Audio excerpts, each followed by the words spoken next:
Hi everybody, it's Helen Birch here. In this video today, I'm going to be talking about how you can overcome sexual shame and guilt. Sex is an important part of life, and although we might not like to admit it, we all enjoy sex in some form. Better sex can improve your life. A better sex life can improve your confidence, your self-image, and your mental well-being.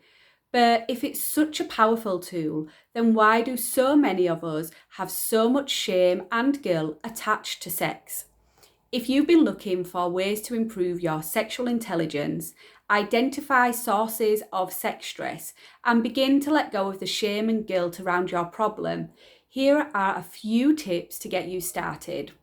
So, first of all, we need to identify those sources of sex stress, and this begins by looking at everyday stress. How are your daily stress levels? What is causing you stress? Modern living causes stress, and stress activates fight or flight. It's no wonder that this stress then transfers over into our sex life and reduces our libido and causes sexual dysfunction. Most people have sex stress on top of their everyday stress. So, what is sex stress? There are a few things to consider when trying to manage your sex stress. Firstly, what's the worst experience you've had with your sexual problems when stressed? Is it erection issues? Is it not being in the mood, unable to stay present, or your mind wandering during sex? Secondly, to reduce your sex stress, you need to ask yourself if you should avoid some situations. And the answer is most likely yes. There are some situations which cause you extra stress when you're working on sexual issues. And these might include sex after an argument, sex on a first date, one night stands, or time pressured sex. Thirdly, are you good at managing your emotions? And also, are you good at knowing your emotions? So, men tend to be very analytical, always observing and processing things, whereas women can be easily distracted, they can be inhibited or unwilling to have sex, even if they really want to have sex. And this can come at the cost of your emotions. Your subconscious has learned to suppress and ignore your emotions, causing internal conflict. By ignoring your emotions, you can't recognize when you're uncomfortable or stressed until your body alerts you through the fight or flight system.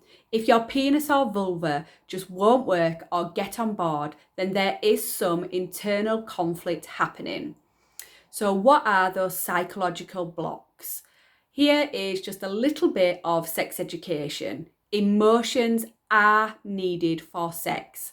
I'm not necessarily talking about love and romance, but any sexual encounter is started by an emotional incentive. So we might need to feel liked, we might want to feel wanted, we might just want to feel good. And this internal experience is different from your mental experience, which is different from your physical experience. So it's no wonder that your mind and body get confused because it is all just too much. Emotional tensions then get stored in the body. They get trapped in muscle tension, cause stress chemicals or hormones like cortisol, and then we carry them around with us, but we try not to think about them. The three key areas in the body that have the potential to be the most affected by emotional forces are the pelvic floor, the diaphragm, and the jaw. But there are lots of ways to release these emotional blocks, and one of these ways is to stimulate the vagus nerve. So, what is the vagus nerve? The vagus nerve, also known as the vagal nerves, are the main nerves of your parasympathetic nervous system. And this system controls specific bodily functions, such as your digestion, your heart rate, and your immune system. And these functions are involuntary, meaning that you cannot consciously control them. So, how on earth can you stimulate your vagus nerve? So I'm just going to share a very simple but effective vagus nerve calibration. So basically you just want to turn your head in one direction until you can feel the tension in your neck, and then you're going to drop your gaze down and just breathe while keeping the tension in your neck as much as possible. And then you need to wait until you swallow or sigh deeply or just feel the tension in your neck release a little bit. Then you just want to repeat it again on the other side. And this simple exercise can get the mind and body working together as a whole, releasing any stored emotional blocks. So what about shame? Many women, regardless of their background, have some form of shame and fear attached to sex and sexual pleasure. Society tells men and women how they should behave when it comes to desire. Women are still taught that their sexuality is bad and that feeling or being sexual is something to be ashamed of. Any sex education at school was around contraception, periods, or STIs. There is no discussion of pleasure and enjoyment.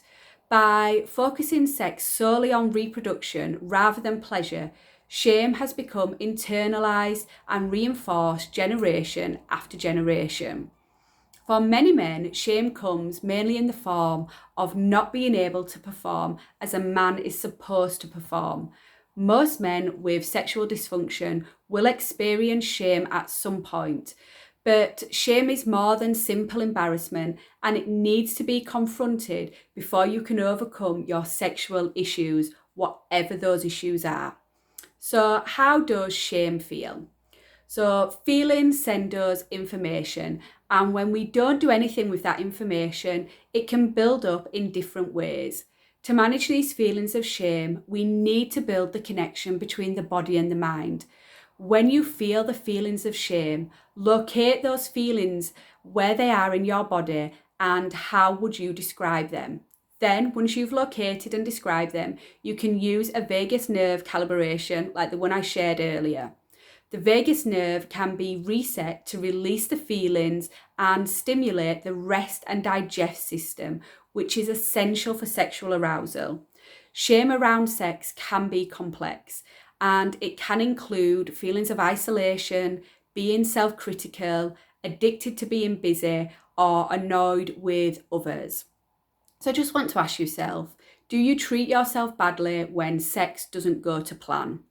Or do you treat others badly when sex doesn't go to plan? This is creating the cycle of shame.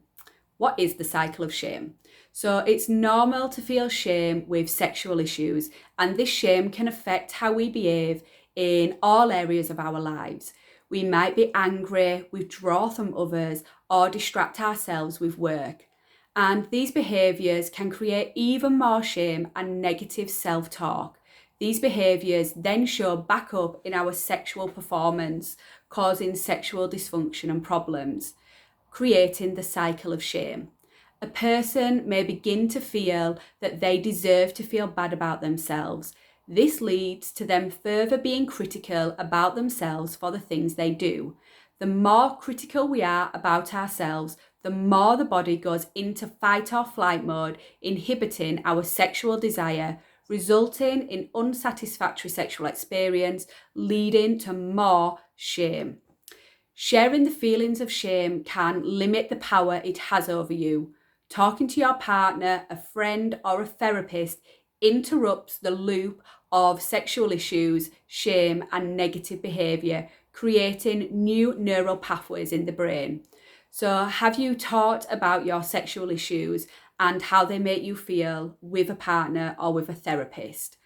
While the experience of men and women can never be comparable, they are susceptible to change. Countering the stigma, increasing sex positivity, and challenging the definition of sex can reduce the shame around sexual desire and issues. Foreplay, equality in the orgasm gap, communication and reconnection are ways of countering that imbalance and reducing the sexual shame. When it comes to foreplay, men and women need to be turning the brain on. To improve quality and satisfaction, arousal needs to move beyond the genitals. Getting the brain on board primes the body for sexual pleasure and gets the blood moving around the body to the parts responsible for the pleasure, such as the pelvic floor. Foreplay puts pleasure as the focus rather than orgasm or penetration. Taking your time, igniting all the nerve endings in the body, allowing the mind and body to reconnect and awakening the brain to the idea of sex. Communication in all relationships is key, considering nothing will improve if we don't talk to each other. We cannot read our partner's mind. Talk about what works and what doesn't work, and work together instead of blaming each other or yourself. It is not selfish to want pleasure, it's fair. Communication is especially important to narrow the shame and guilt that you might be feeling. This can intensify your shame are things such as secrecy, silence and judgment.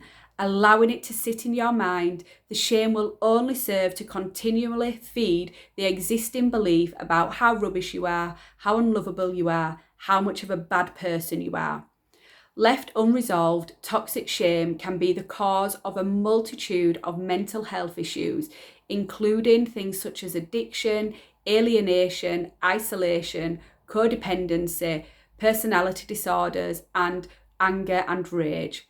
If shameful feelings go on for too long and are not dealt with, they become counterproductive.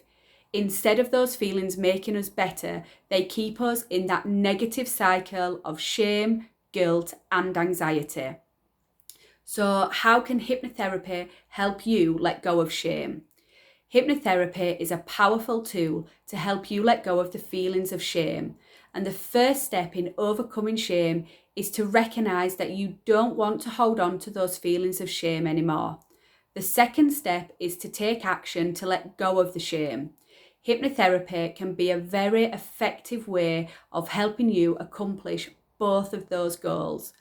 Firstly, hypnotherapy will allow you to see that the shame is not helping you. You can then start to turn your attention to what you do want and the steps that you need to take to get there.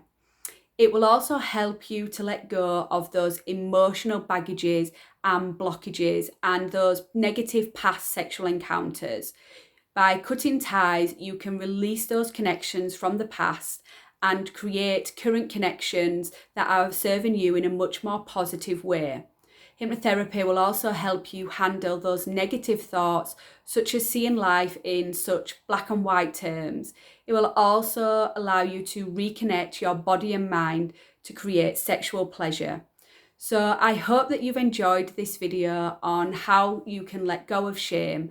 And with this knowledge, I want you to know that you can make the most out of your hypnotherapy sessions and focus on letting go of those things that no longer serve you. If you have any questions, please leave a comment below. And if you want to get in touch, I will leave a link in the description box. Thank you so much for watching and take care, and I'll speak soon. Bye bye.